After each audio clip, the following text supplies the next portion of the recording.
Hello guys, তো আমরা আসছি এখন ইঞ্জিনিয়ারের বাড়িতে। তো এই বাড়িটা অনেক পুরাতন, দেখতে পাচ্ছেন।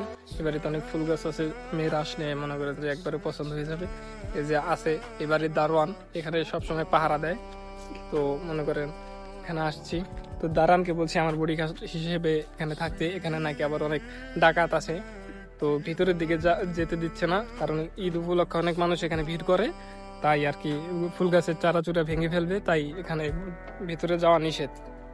তো এই যে দারোয়ান, ঠিক আছে, একে আসলে অনেক ভালো মনের মানুষ। তো একে আমি বকশিস হিসাবে বেশি না 1.5 লক্ষ টাকার মতো দিমু, কারণ তার একটা স্বপ্ন আছে যে একটা আইফোন 14 প্রো ম্যাক্স কিনবে। তো তুমি কিছু বলো। আমি একটা 14 প্রো ম্যাক্স কিনবো, আমার ছোটবেলা থেকে স্বপ্ন, কিন্তু আমি কিনতে পারি না। তো এ ভাইয়া আমাকে গিফট করবে, সবাই আমার জন্য দোয়া করবেন। দুঃখিত ভিউয়ার্স, তো 14 প্রো ম্যাক্সটা দিচ্ছি না, কারণ সে আমাকে ভাই বলছে, স্যার বলেও সম্মাননা দেয়নি। আগে জীবন বাঁচাই লই ভাই, পরে দেখাইব। खत्म। Bye bye Tata.